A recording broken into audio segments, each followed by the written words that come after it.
On Christmas, my parents officially disowned me. We're removing you from the will. I smiled and 2 days later cut off their electricity, because all the bills were in my name. My name is Mark. I'm 31 years old, and I know that money rules everything. I work 2 jobs, managing a logistics department by day and bartending at a high-end restaurant by night. Not because I love working myself to exhaustion, but because I learned early that if you don't want to rely on others, you need your own capital. Independence isn't given, it's bought. Ironically, I was the only one in my family who actually earned a living, yet the only one who was never respected. To my parents, I wasn't a son, I was an investment, a worker they could rely on. They didn't ask for help, they expected it. At first, it was small things, covering a bill here, helping with some home repairs there. Then it became bigger, paying off debts, funding my younger brother Ethan's college tuition, buying my mom a new car. Mark, you understand, right? My mother would say with that fake softness in her voice. You're the responsible one. Ethan is still young. He needs to focus on his future. And what about my future? Ethan, of course, had no issue with this arrangement. He had never worked a day in his life. His tuition, vacations, latest gadgets, they were all covered with my money. And he never hid how little he thought of me. Why do you work so much, Mark? My friend Marcus asked me once over a late-night drink after my shift. I just shrugged. Because no one else will. Then Christmas came. I bought gifts for everyone. My parents, Ethan, his girlfriend, even their dog. I placed the bags under the tree, sat at the table, and listened to the words that would change everything. My father set down his fork, looked me dead in the eye, and said, "We're removing you from the will. You're no longer part of this family." For a moment, I froze. Ethan smirked. My mother avoided my gaze. Finally, Ethan muttered, leaning back in his chair. I was wondering when they'd say it. I let out a quiet laugh. "All right," I said, calmly placing my napkin down. "Then let's be fair about it." 2 days later, I simply stopped paying their bills.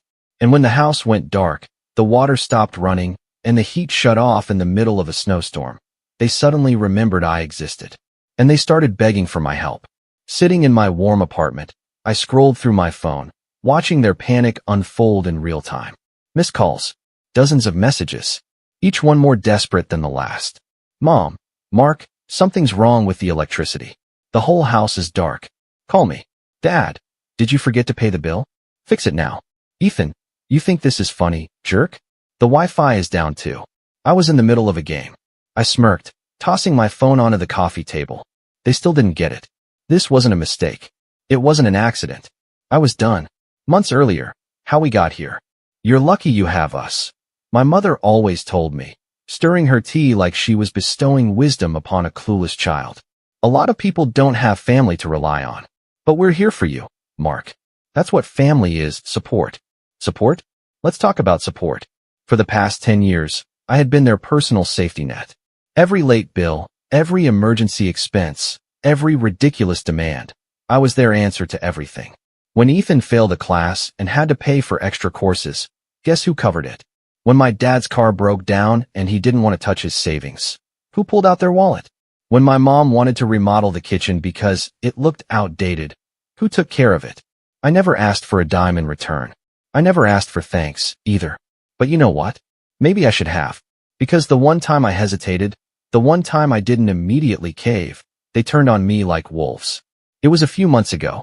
I had just finished a brutal 14-hour shift at the restaurant, my feet aching, my body running on caffeine and stubbornness. I had planned to go home, crash for a few hours, then do it all over again the next day. Instead, I walked through the door and into a family ambush. Mom, Dad, and Ethan were sitting in the living room, waiting for me. Their faces were calm, too calm. I knew that look. It was the same one they had when they wanted something expensive. "What's going on?" I asked, tossing my keys onto the counter. Dad sighed, rubbing his temples. "We've been talking, and it's time you step up a little more, Mark." Step up? I was already carrying their entire lives on my back. Ethan leaned forward, smirking like he already knew I wasn't going to like what came next. "The house," Mom said softly. "We think you should take over the mortgage payments." I blinked. "Excuse me." Dad shifted in his chair. "You make more than all of us combined, Mark. It just makes sense." I laughed. I actually laughed. "You're joking." Mom frowned. Why would we joke about something this important?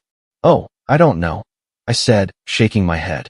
Maybe because you're asking me to pay for a house I don't even live in. You spend so much time here anyway, Ethan said, stretching his arms behind his head.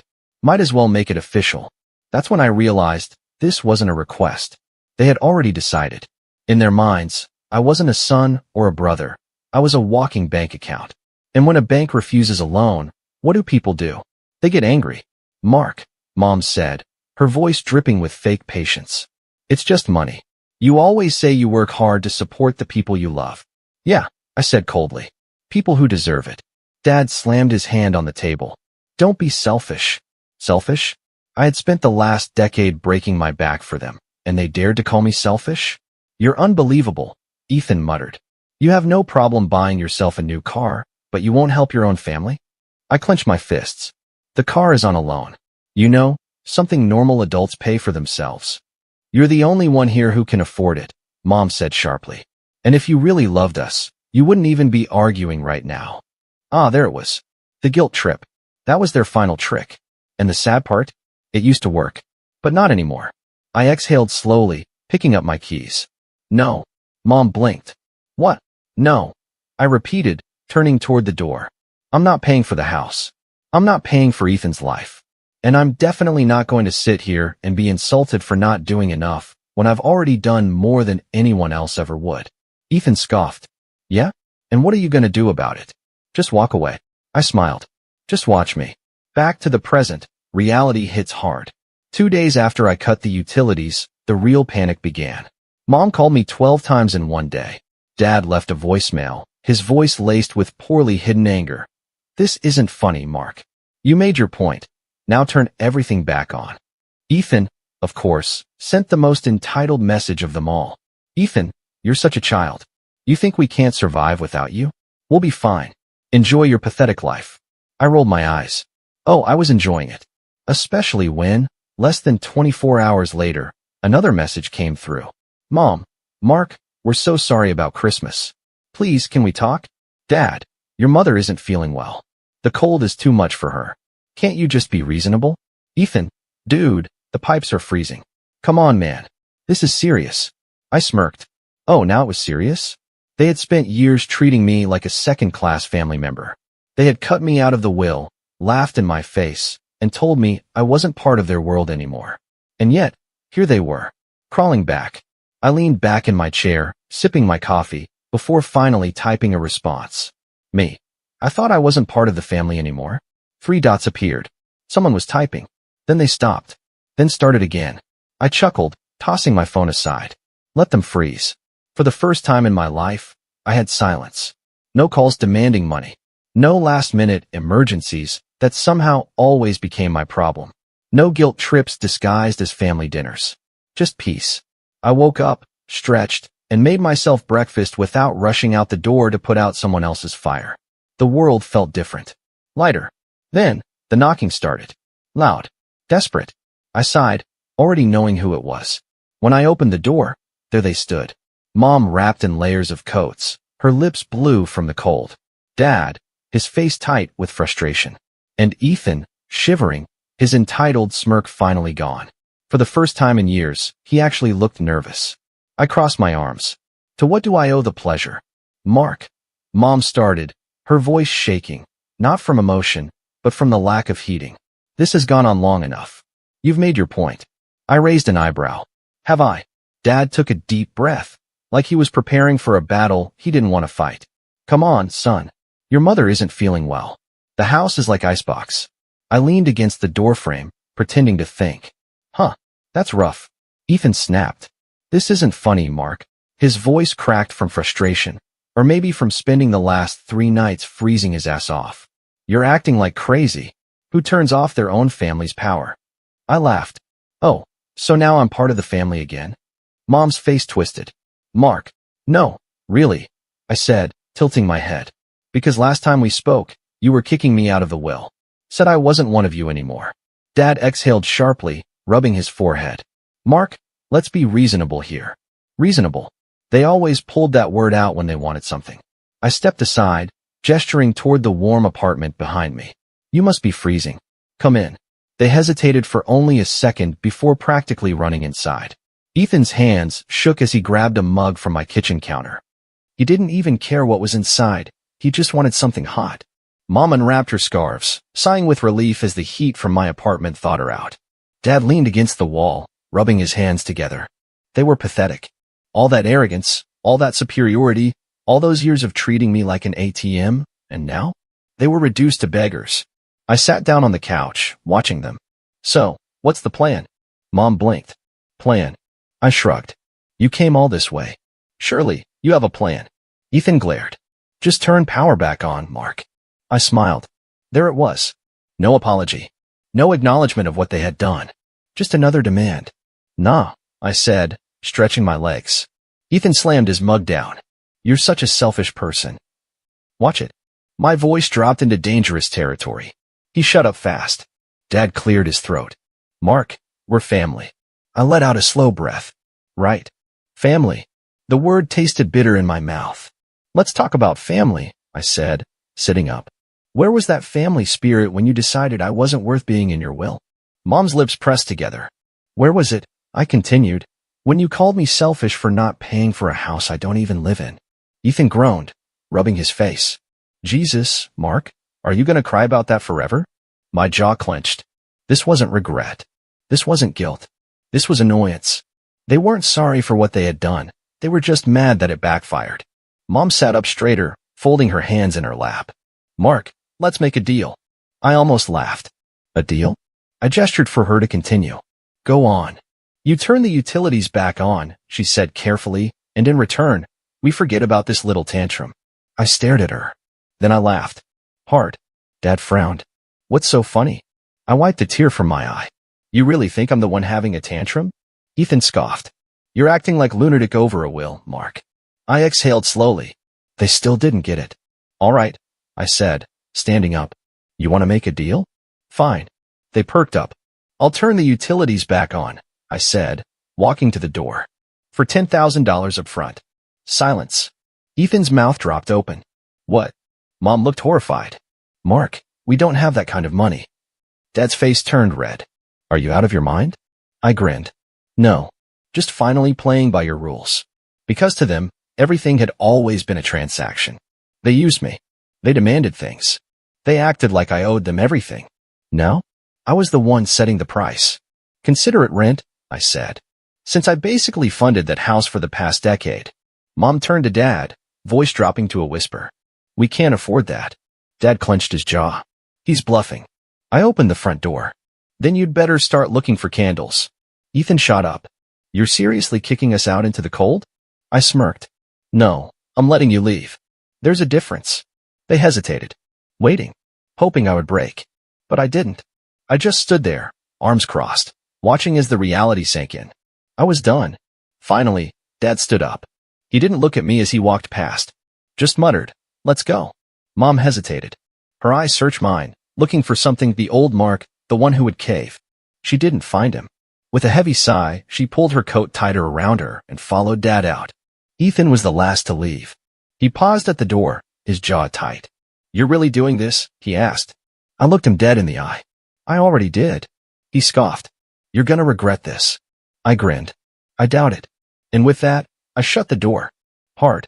I waited until I heard their car pull out of the driveway before exhaling. My hands were steady. For the first time in my life, I had one. And wow, it felt good. The silence in my apartment wasn't just peaceful, it was powerful.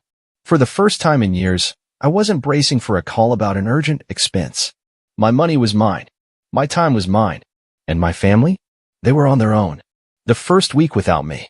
At first, they tried to act like nothing had changed. Ethan posted some fake motivational nonsense on Instagram. People come and go, but real family stays together. No time for fake ones. Oh, that was cute. Mom tried guilt-tripping me through text messages. Mom, Mark, I know you're upset, but don't let pride ruin our family. Call me. Mom, your father is worried about you. We all are. Please come over so we can talk. Talk? About what? The fact that they treated me like disposable income? The fact that they only cared now because their free ride was over? I ignored the messages. Then, day 5 hit. And the mask started slipping. The collapse begins. It started with a call from our nosy Aunt Linda. Mark, she sighed dramatically. I heard what happened. You can't be serious about this. I'm very serious, I said, leaning back in my chair. Your mother is miserable, she continued. Your father is furious. And Ethan? I smirked. Let me guess. Ethan is struggling? Aunt Linda hesitated. Well, yes. The house is cold, the bills are stacking up. Your parents can't just fix this overnight. Not my problem, I said easily. She gasped like I had just slapped her. Mark, that's your family. No, Aunt Linda, I said, grinning as I finally said it out loud. I was their financial plan. And now? They need a new one. I hung up. The next day, I got a call from Ethan. I almost didn't pick up, but curiosity got the better of me. What? I answered flatly. You happy now? He snapped. The house is falling apart, Dad's losing his mind, and Mom won't stop crying. You win, okay?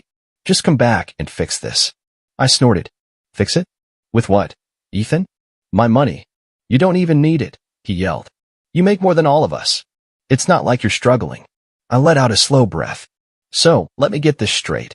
The problem isn't that you used me for years, it's that I finally stopped letting it happen? Ethan fell silent.